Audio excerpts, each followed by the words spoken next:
Let me tell you a story about Marlina. This may be distressing, so please take care.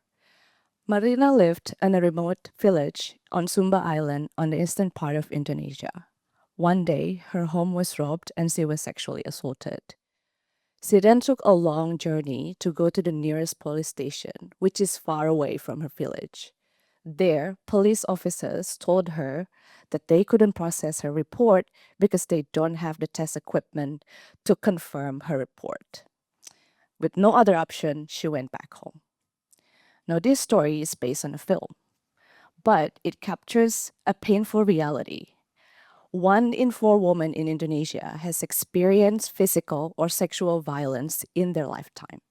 However, services are not always available or accessible. This is why my research asks a critical questions.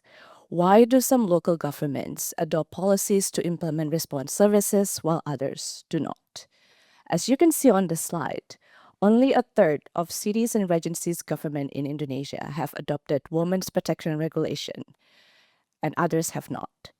So to understand this gap, I built and analyzed an original dataset of 509 cities and regencies in Indonesia to test which factors influence policy adoption and non-adoption at the local level. Here's the key findings. First, the presence of networks connecting local NGOs and national and transnational advocacy movements really matters to drive and initiate and sustain policy reform at the local level. Second, the presence of women in local parliament is also an important factor.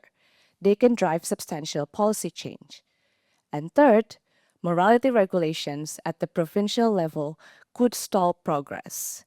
So these regulations reflects conservative religious norms that codify views that are discriminatory towards women. So they can actually act as institutional barriers to reform.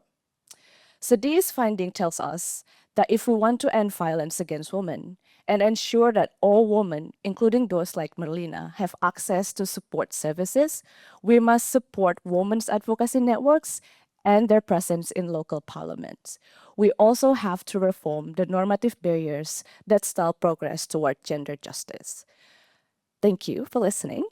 And if you're interested to learn more, please scan the QR code to access the paper.